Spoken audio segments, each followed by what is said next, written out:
Bismillahirrahmanirrahim. Assalamualaikum warahmatullahi wabarakatuh. Hamdan wa syukran lillah, amma ba'du. Salawatan wa salam ila Nabi Muhammad sallallahu alaihi wasallam alladzi qad hamalana minad dhulumati ila nur hatta na'rifa ma huwal iman, Islam wal ihsan. Bapak dosen yang saya hormati serta teman-teman mahasiswa dan mahasiswa yang saya banggakan. Di sini saya akan menyampaikan materi yang untuk memenuhi tugas metodologi pembelajaran, yakni bertema tentang 3 amalan yang tidak terputus pahalanya hingga kita meninggal nanti. Langsung masuk ke materi. Materi yang saya sampaikan ini terdapat pada salah satu hadis yang mungkin terdapat beberapa poin pembelajaran pendidikan agama Islam tentunya dalam hadis tersebut. Saya bacakan hadisnya. Idza matal insan in qata'a amaluhu illa min salasin shadaqatin jariyah wa ilmu yuntafa'u bihi wal waladun sholih yad'u lahu. Yang artinya, jika seseorang manusia itu meninggal dunia, maka terputuslah seluruh amalannya kecuali 3 perkara, yakni shadaqah jariyah, ilmu yang bermanfaat, dan anak yang soleh. Yang pertama yakni ada 3 amalan itu ada shadaqah jariyah. Lalu kedua ada ilmu yang bermanfaat, dan ketiga ada anak yang soleh. Memasuki materi yang pertama ada shadaqah jariyah. Pengertian dari shadaqah jariyah adalah sedekah yang diniatkan untuk kebaikan, yang nantinya kebaikan itu masih terus dirasakan hingga orang yang bersedekah itu sudah meninggal. Contohnya ada sedekah dalam pembangunan masjid, saluran air, dan sebagainya. Itu secara global dari pengertian shadaqah jariyah. Tapi shadaqah jariyah itu juga bisa diniatkan dari diri kita sendiri. Contohnya, kita menyisihkan harta kita menyisihkan sedikit uang kita untuk bersedekah jariyah. Maksud sedekah jariyah yakni kita punya uang, kita udah kerja nih ya. Kita mempunyai harta, kita bisa sedekahkan uang kita tuh dalam renovasi sebuah masjid di desa kita kayak gitu. Nah, renovasi masjid kan kayak butuh semen, butuh infrastruktur lainnya kan, kayak butuh ntar karpet baru atau gimana, kita kan bisa bersedekah dalam hal itu gitu loh. Kayak kita bisa beliin karpet baru apa gimana, itu kan nanti dimanfaatkan terus menerus. Nah, pahala yang didapatkan dari kita tuh nggak bakal putus sampai kita meninggal, seperti itu. Dan mungkin sedekah jariyah ini ada yang tanya gini, kalau kita nggak punya uang gimana? Kalau kita nggak punya harta buat sedekah jariyah gimana?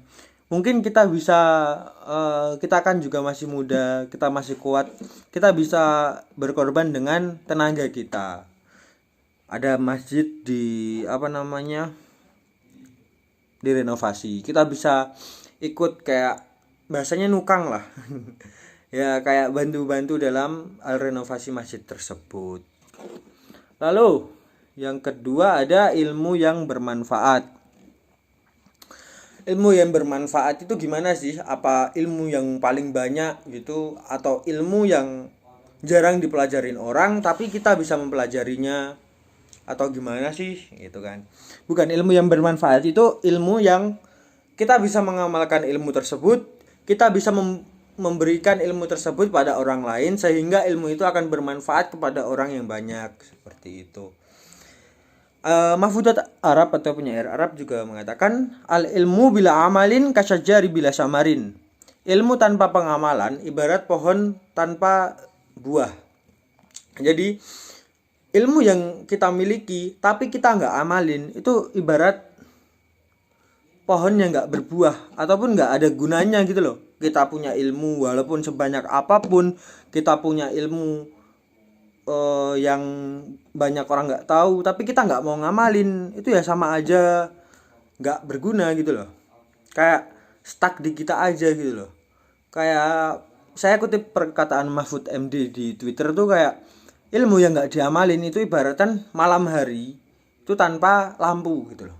Jadi gelap, ilmu itu nggak bisa menerangi kita, nggak bisa memberikan jalan yang baik untuk kita juga kalau kita nggak mau ngamalin. Dia dalam hadis lain pun juga disebutkan kun aliman au muta'alliman au mustami'an au muhibban walata kun homisan. Ya artinya kun aliman, jadilah kalian tuh orang yang alim. Aliman yakni orang yang mengetahui dan mau mengajarkan apa yang kalian ketahui. Au muta'alliman, orang yang mau belajar dari apa yang dia nggak ketahui, seperti itu.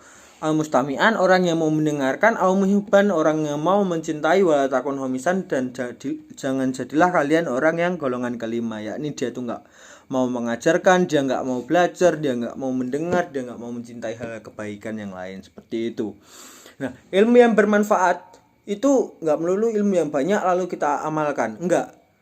Sedikit ilmu yang kita miliki, sedikit ilmu yang kita dapatkan, tapi kalau kita bisa mengamalkannya ataupun mengajarkannya pada orang-orang kerabat kita, teman-teman kita, itu akan menjadi ilmu yang bermanfaat, ilmu yang akan menumbuhkan manfaat maupun pahala bagi kita sampai kita meninggal. Kayak contohnya kita mengajari adik kita ataupun temannya adik kita, kayak kita kan udah paham sebuah materi SMA ataupun SMP, kita ngajarin, terus adik kita ngajarin ke temennya ke teman-temannya, itu kan bisa menjadi ilmu yang bermanfaat bagi orang lain juga, seperti itu.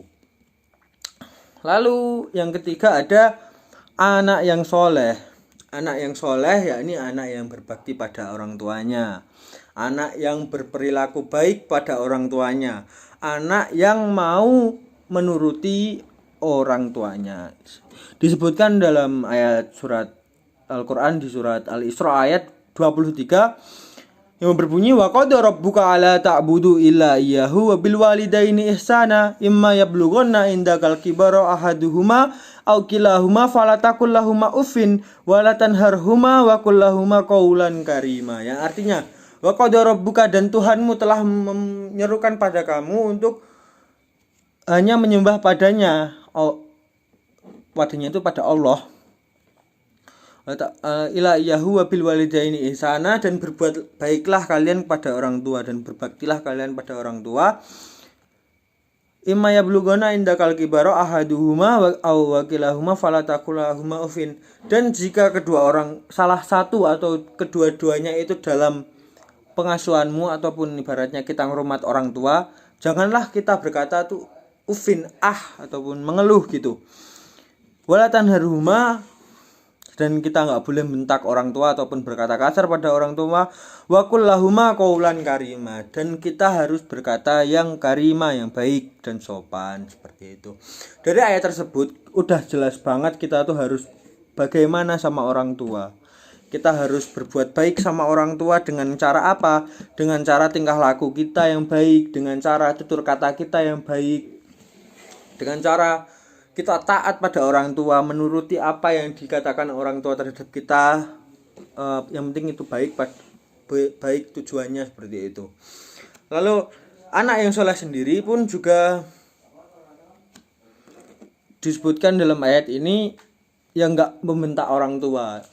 Nah, membentak orang tua kan mungkin masih ada sebagian orang yang kayak disuruh orang tuanya itu malah ngeluh gitu loh, ngersulo bahasa Jawanya. Itu suruh beliin ini tapi malah bahasa Indonesianya menunda-nunda, seperti itu. Menunda-nunda kayak ntar dulu Bu, aku mau nyelesain ini dulu, padahal itu perintah dari orang tua, seperti itu. Nah, berbakti pada orang tua juga itu enggak melulu kita memberikan, kalau kita sudah sukses kita memberikan segalanya buat orang tua. Orang tua tuh nantinya tuh juga butuh kasih sayang dari kita. Kita sering nemuin orang tua, kita sering ngobrol bareng sama orang tua. Orang tua tuh juga udah suka banget, udah seneng banget gitu loh diperhatiin di umurnya yang mungkin nantinya sudah tua, seperti itu. Berbakti pada orang tua, menjadi anak yang soleh maupun solihah, itu dengan cara lain itu juga bisa menjaga nama baik orang tua. Gimana menjaga nama baik orang tua? Menjaga kehormatan orang tua. Ya mungkin teman-teman udah paham yang saya maksud kayak apa gitu kan. Apalagi teman-teman yang cewek maupun yang cowok juga bisa menjaga nama baik maupun kehormatan dari keluarga dan nama orang tua. Itu juga bisa membuat orang tua itu juga senang gitu. Kayak semuanya anaknya terkenal, si fulan itu sering ke masjid, terus si fulana itu juga rajin buat ngajar TPA, itu kan menjadikan nama baik buat orang tua juga. Oh itu fulan tuh anaknya si Abdullah gitu kan, itu juga bisa menjadikan nama baik buat orang tua, seperti itu. Apalagi kan pada seorang ibu kan, ibu tuh juga paling harus kita berbakti sama beliau gitu loh. Masalahnya apa? Dalam surat Al-Luqman ayat 3 ayat 14 itu disebutkan wa sayyinal insan biwalidayhi hamalatu ummuhu wahnan ala wahnin wa fisaluhu fi amaihi aniskurli waliwalidayka ila masiro. Nah, dalam ayat tersebut disebutkan wahnan ala wahnin, yang berarti itu dalam keadaan lemah yang tambah lemah lagi gitu loh. Ibaratnya tuh kamu udah ditumpuk kresek tambah lagi gitu loh. Kayak si ibu itu kan mengandung kita dari sebulan, 2 bulan, 3 bulan, 4 bulan, 5 bulan, 6 bulan, 7 bulan, 8 bulan, 9 bulan, sampai 9 bulan 10 hari, wajarnya segitu kan. Itu mengandung kita, membawa kita kemana-mana. Lalu kita lahir, seorang ibu juga menjadi tarbiyah awal buat kita, mengajarkan kebaikan apa aja buat kita. Jadi kita juga harus menghormati seorang ibu. Kan dalam hadis lain juga disebutkan seorang sahabat bertanya pada Rasul itu siapa yang harus dihormati? Ibu, keempat baru bapak, seperti itu. Nah, dalam hadis itu juga kita nggak boleh nyepelein, walaupun bapak nomor 4 kita nggak hormat, bukan gitu mainnya ya. Kita juga harus hormat sama bapak, karena bapak juga sebagai tulang punggung keluarga kita, sebagai imam yang baik buat kita. Para yang cowok-cowok juga akan menjadi imam keluarga nantinya, yang cewek bisa menjadi makmum yang baik buat imamnya, seperti itu. Nah, mungkin itu materi yang dapat saya sampaikan dari poin-poin pembelajaran pendidikan agama Islam. Terdapat 3 poin, yakni ada sedekah jariyah, ilmu yang bermanfaat, dan anak yang soleh. Dari sedekah jariyah mungkin semenjak sekarang kita bisalah mensedekahkan apa yang kita punya, apa yang kita mampu untuk masalah umum, sehingga kita mendapat pahala yang insya Allah tidak terputus sampai kita meninggal. Ilmu yang bermanfaat, mungkin kita bisa memanfaatkan ilmu kita dengan kita mengajari orang lain, mengajari teman-teman kita, kerabat kita, sehingga ilmu yang kita miliki ini enggak sia-sia, enggak stuck di kita juga. Karena Imam Syafi'i juga berkata, man arada dunya fa alaihi bi ilmin wa man arada al akhirat fa alaihi bi ilmin wa man aradahuma fa alaihi bi ilmin. Nah, ilmu di sini juga yakni ilmu yang bermanfaat, enggak cuman ilmu yang banyak tapi enggak dimanfaatin, seperti itu. Lalu yang keempat ada yang ketiga ada anak yang soleh dan solihah. Mungkin mulai sekarang kita muhasabah lah diri kita masing-masing, saya pribadi dan teman-teman umumnya yang menonton ini. Kita muhasabah seberapa kita tuh udah baik sama orang tua, seberapa perilaku kita tuh udah sopan sama orang tua belum, kita masih ngeluh apa enggak sih sama orang tua. Yakin aja sih sama apa yang dilakuin orang tua terhadap kita. Kadang kan teman-teman juga ada yang kayak masih sebel sama orang tuanya gara-gara pilihan orang tuanya nggak sama kayak pilihan kita. Sering banget saya nemuin kayak gitu pas kuliah ini. Kayak ini anaknya mau kuliah gini tapi orang tuanya lebih milih kayak gini gitu. Mungkin itu pilihan orang tua itu terbaik juga buat kita, seperti itu. Karena ridhoullah fi ridho walidain gitu loh.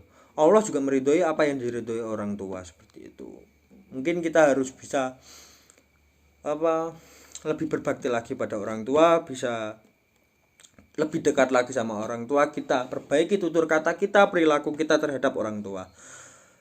Mungkin cukup sekian yang dapat saya sampaikan. Bila ada salah kata saya mohon maaf sebesar-besarnya. Wallahul muwaffiq ila aqwamit thoriq. Wallahu a'lam bishawab. Wassalamualaikum warahmatullahi wabarakatuh. Talking in my sleep at night, making myself crazy.